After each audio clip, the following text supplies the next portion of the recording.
City Matters.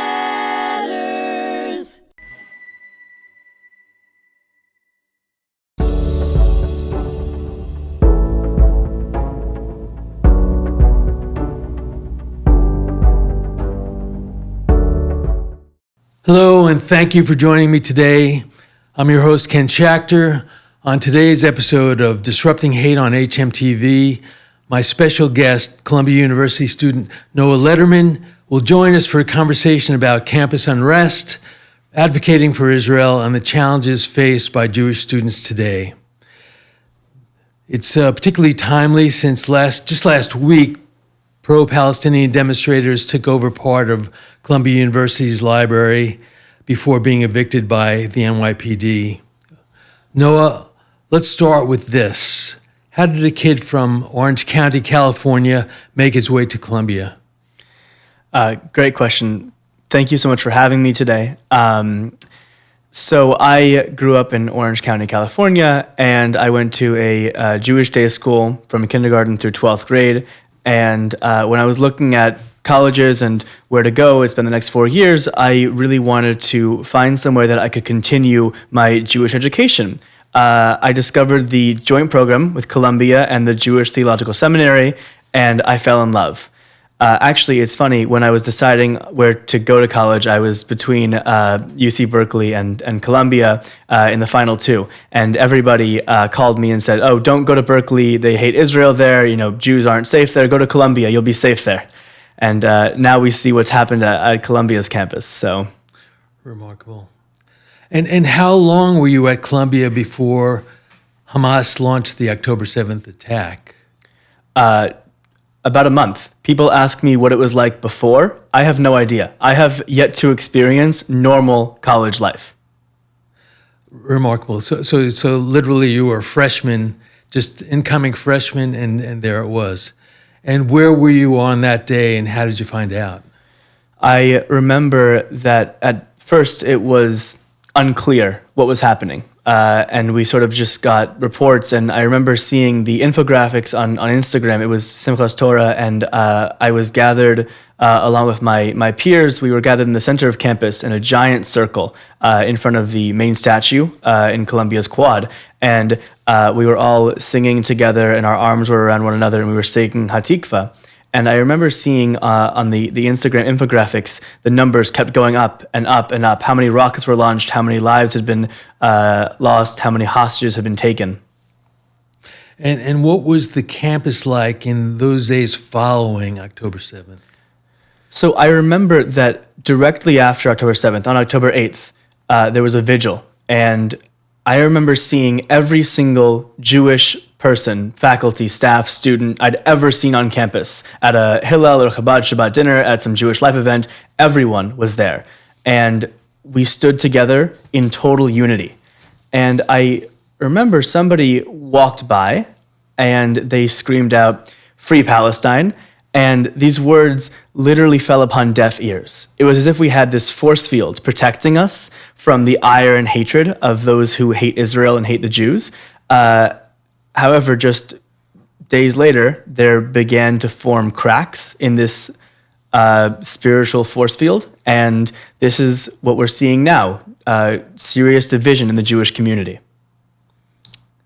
And can you recount the most harrowing day that you spent during the demonstrations?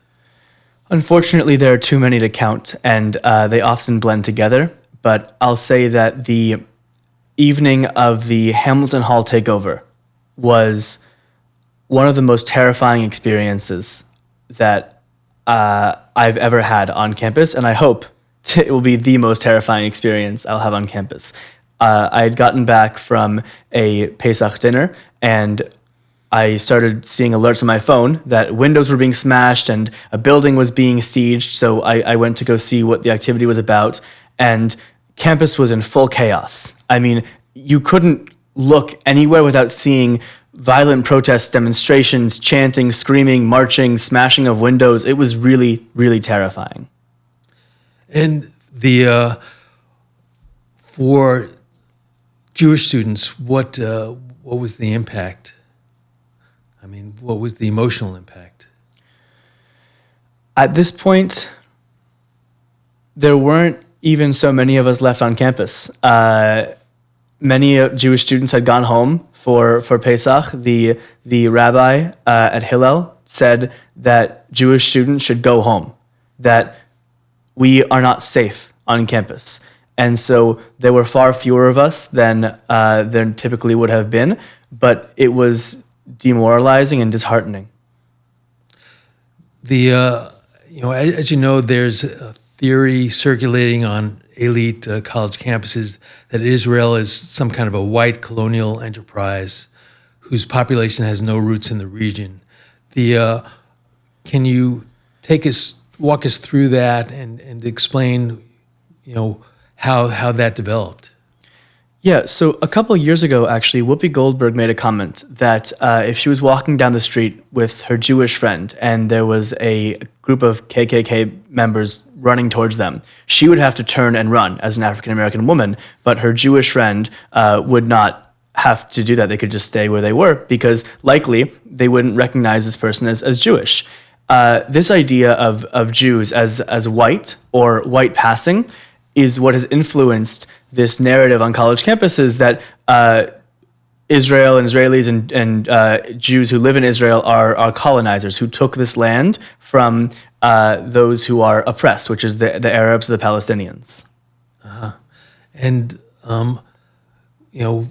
the reality. I assume you've been to Israel and understand the reality that Israel's population is half Sephardic and certainly far from a white colonizer type population,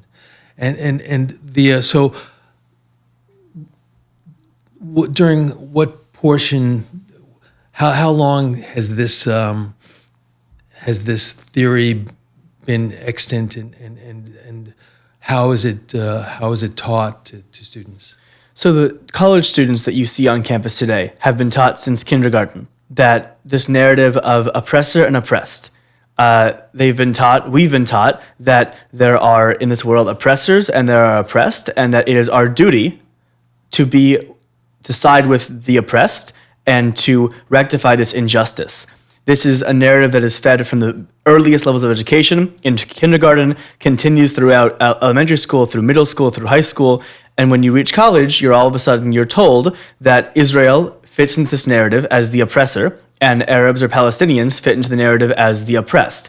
So the reason that we see such fervent protests on campus is because these students think that they're doing the right thing. They think they're on the side of justice, and there's this very strong desire to be both politically correct, but also to be on the right side of history. And so students on college campuses think that by siding with Palestine, they are on the right side of history.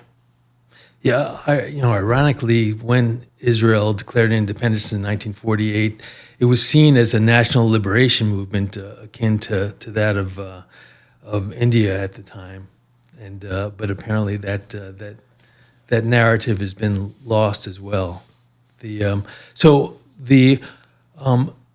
Tell me, I know you had like at least one close call during demonstrations at Columbia. Can you talk about that day? Yeah, so I assume the incident you're referring to was the time that I was physically assaulted. I was attending a small counter-protest. Within our lifetime, had a protest with something like 1,200 participants, many of whom were not students, but outside agitators just living in the New York City area. And once the Within Our Lifetime protest had began to mobilize, us Jewish students in the counter-protest, it's no longer safe to continue protesting, so we gathered our belongings and we began to return to our respective dorms or whatever. It was Shabbat, so I ducked into a bookstore to get a book. And so I got separated from the main group of the counter-protest. When I was walking out of the bookstore, heading back to my dorm, I encountered the group of protesters, Within Our Lifetime protesters, who had circled around campus and were now marching south on Broadway. I thought that the best way to get through this was just to duck my head down and stick close to the wall. However, once I started walking, about halfway through the crowd, somebody noticed my shirt, which had an Israeli flag on it, and said, in Hebrew, "Together we will prevail, we will overcome." And they indicated for their fellow protesters to block the sidewalk entirely with a sign they were holding. And then he used his backpack to pin me up against the wall. When I managed to break free, he continued to chase me, screaming, "Keep running, keep effing running," until I reached two police officers. And he stood there, stopped in the street, glaring at me before continuing on with the march. When I reported this incident to public safety, the response from the public safety officer, which is different from police, this is the campus public safety, they said that they would take my report, but then at the end of the conversation, he said that perhaps when tensions are so high, I shouldn't wear clothing that identifies me. And I explained to him that my ancestors in the Holocaust were forced to wear clothing that identified them as Jewish. For millennia, Jews have been forced to wear clothing and articles that identify them as Jewish. For me, it's a point of pride, and it would be of the utmost disrespect to their memory and their legacy to not wear clothing that identifies me because of these hateful groups. And how do you feel about the pro-Palestinian demonstrators who use a kafia to hide their identity? I think it's cowardly. I think that it is the epitome of cowardice to conceal your identity. If you have something to say, be proud of it, or don't say it at all. Do you see, what kind of hopeful signs do you see on campus and in society in general? Hopeful? Yes. I suppose the fact that we're still here is what gives me hope. The fact that in spite of this tremendous turmoil on campus, Jewish students have continued to show up to protests, have continued to show up to Yom HaAtzmaut and Yom HaZikaron ceremonies. The fact that we really are embodying this idea of Am Yisrael Chai, still the nation of Israel lives, and just by living and showing up and existing, that's what gives me hope. I have often said when someone asks, "Oh, is it, how do you get the strength to go to these protests and continue after almost 2 years of this?" And I said that when I was in Israel this past summer, and I'm going again in a couple of days, but when I was in Israel this past summer, I met a soldier who said, I asked him, I said, how can we help you? What can we do? And he said, well, short of enlisting, here's what you can do. We risk our lives every single day to protect our country. What you can do is you can continue to show up. So for me, the fact that there are people out there who are risking their lives in Gaza, in the West Bank, that are on the border and that are putting their lives in danger to protect Israel's right to exist and protect the Jewish people, means that I can get out of bed and I can show up at a protest to show the world that we're still there. And what advice would you give to Jewish or any students who face threats or discrimination on campus? What can they do? I would say that you have an incredible support system that you don't even know about. That students who are coming to college campus for the first time, you'll discover that your campus has a Hillel or a Chabad or an SSI. And even if your campus doesn't have these groups, if they're not as strong on your campus, the national organizations, there are so many groups out there that are working so hard to make Jewish students feel accepted, safe, and protected. For example, Stand With Us is an incredible example. They have worked tirelessly to ensure that their campus coordinators interact with their Emerson Fellows on campus, to ensure that there's programming on campus, to provide coffee and snacks for Jewish students who feel that they can't go onto campus to use their dining plan because there's protests going on. There are a number of other groups, the ADL, of course, and these groups are working very hard to make Jewish students feel accepted. There are tremendous resources out there for you. I would say to Jewish students who feel unsafe, all they have to do is to look, and they'll find that there are so many people out there willing to help. Do you have any regrets about enrolling at Columbia? This had to be a shock to the system.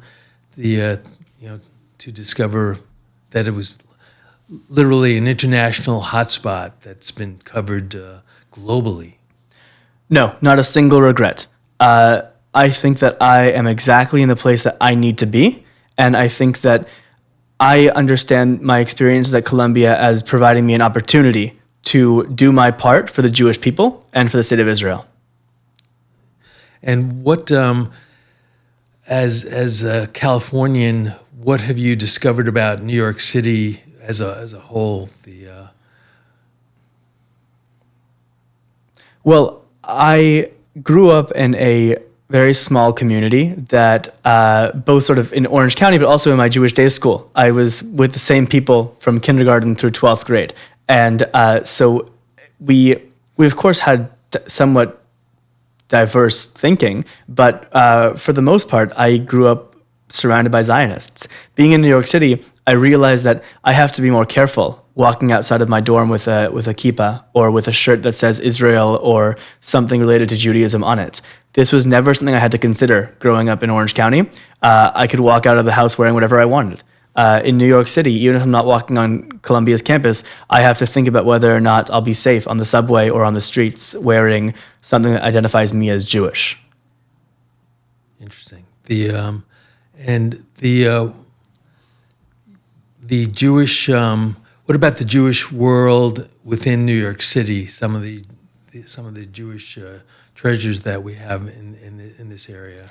Oh, it's incredible. Oftentimes, I'll find myself out on a Friday afternoon, and the sun will start to set, and I just open up Google Maps and I search synagogue near me, and I find that there's 5 within a 10-minute walking radius. So it's really, I've gotten to experience an incredibly diverse Jewish community here in New York City, and it's been really wonderful to experience this wide range of Jewish tradition, culture, and practices. I gather that you have a sister who is applying to colleges. What are some of her concerns, and what have you talked to her about? My sister, actually, she just committed to Columbia as well, so she'll be joining me next year. And it was a very difficult decision for her. She was also between Berkeley and Columbia. And what really informed her decision was when she went to Berkeley, there was, for Admitted Students Day, 2-3 weeks ago, there was this huge protest going on. And there were these dummy bodies covered in blood on the floor. And one of the protesters screamed at her to go educate herself. And she was really upset by this. And she called me and we talked about it. And she said, Noah, is it really better at Columbia? I mean, how I've seen Columbia on the news. I see the stories that you tell me. I see what you post in your social media. Like, can you really tell me it's better at Columbia than it is at Berkeley? And I said that the difference between Columbia and Berkeley, and really every school, is that if you go to a school like Berkeley, you will encounter the same anti-Semitism and anti-Zionism that you will at Columbia. The difference is that at Columbia, you have a strong Jewish community that is willing to continue to show up. One of the things that distinguishes Columbia from other schools is when I went to go visit Georgia Tech last year, I saw posters all around that said, Israel is committing genocide, Israel is bombing, all these different tropes. I didn't see a single hostage poster. When you walk through the streets of New York City, and specifically at the campus of Columbia, you see the same anti-Semitic, anti-Zionist rhetoric on streetlights and on walls, but you also see everywhere you look hostage posters and Am Yisrael Chai graffitied on the walls. You see the support for Jews and Israel is so strong because of our wonderful Jewish community. Yeah, I was in Tel Aviv not too long ago, and I saw one of the graffiti signs I saw was "Jewish existence is resistance," which seems kind of fitting these days. So, in terms of your studies, what where are you now, and what's ahead of you? So I am just wrapping up my sophomore year, and so I have 2 more years. I'll be studying abroad in London next semester, but after that I'll be back in New York City. I hope that things will return to normal. But to be honest, like I said, I don't know what normal is. I have yet to experience normal. And I have a feeling that, at least for the time that I'm in college, I won't experience what was normal before October 7th, because there will always be this underlying fear. For example, when I walk into a class now, let's say this semester I walk into my classes, I have to think whether or not the person next to me was in the encampment, whether they were wearing a keffiyeh last semester, whether they were one of the people who was raging against Israel and the Jewish people and my homeland. And so there's always this underlying question of, can I trust my non-Jewish peers? Have you seen a difference on campus since the federal government took actions against Colombia and in terms of economic sanctions or threatened economic sanctions? Not really. There hasn't been much change on campus. The demonstrations have continued. There is definitely a palpable sense of anxiety on campus relating to ICE activity. And I know that Mosen and Mahmoud Khalil were big in the news, but in terms of how it's affected my life personally, in terms of day-to-day campus activity, it really hasn't. I've seen protests against the detainment of Khalil and Mosen, but it really hasn't changed much, to be honest. Okay. I know you have finals coming up, so I think we can leave it there. But I want to thank you for tuning in to this episode of Disrupting Hate on HMTV. Many thanks to our guest, Noah Lederman, for sharing his insights. Be sure to subscribe, share, and stay connected for more engaging conversations. And until next time, take care and be well.